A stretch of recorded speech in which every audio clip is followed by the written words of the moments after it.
What different lessons did you have at school? What lessons? Yes. Mainly I can remember reading and writing was the most special thing we were taught. You had to read and you had to write. And if you didn't do very well and you were lacking in interest, you got a whack on the wrist of the teacher. Did you ever get whacked? Yes, a couple of times. I tried to avoid it. Did you make guns in your factory? Guns? No. I worked on the Lancaster bomber and it was very noisy there. I used to make what they call quick release, and it was splicing wires on a ring to go in the aeroplane. So the pilot had to get out quick, pull his lever, and it used to shoot him out of the plane. So we know it had to be precise.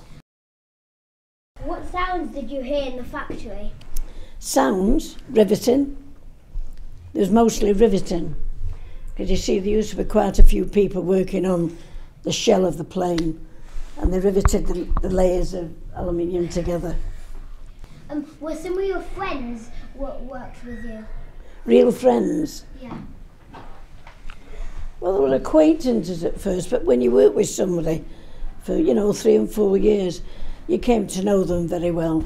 But you didn't really socialise with them because they lived in different areas, you see. Okay. How long each day did you work for? How long? Sometimes it was 7 till 5, and sometimes it was 7 while 7. And I must tell you about that. We used to get a break when we worked 7 while 7. And in the canteen, these were special meat pies. And everybody used to go flying down to get to the canteen because there wasn't a pie for everybody.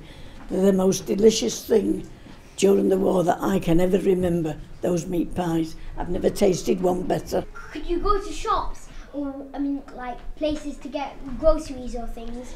Well, in them days, like when the bombs were on. there was little corner shops. There was no big supermarkets. There was little corner shops who used to sell what you wanted. And butter used to pat it. They went in packets. And I can remember being sent as a child, Seymour Meads, it's gone now on Stretford Road, that's gone. And I used to have to ask, could I please have a lamb chop, 6pence, and will you cut the fat off? I can remember that, because every week I had to go for that for my father's ration. Did you have an Anderson shelter? Did I? Have an Anderson shelter? No, we didn't because we had no garden. Only people with gardens could have a shelter. What did the gas masks smell like? Smell like terrible, horrible. We didn't put them on unless we had to. And now and again we had to put them on to make sure they were working. Did you go to a victory celebration? Yes, we certainly did. We kissed everybody in sight. Soldiers, sailors and airmen, no matter who they were, we kissed them.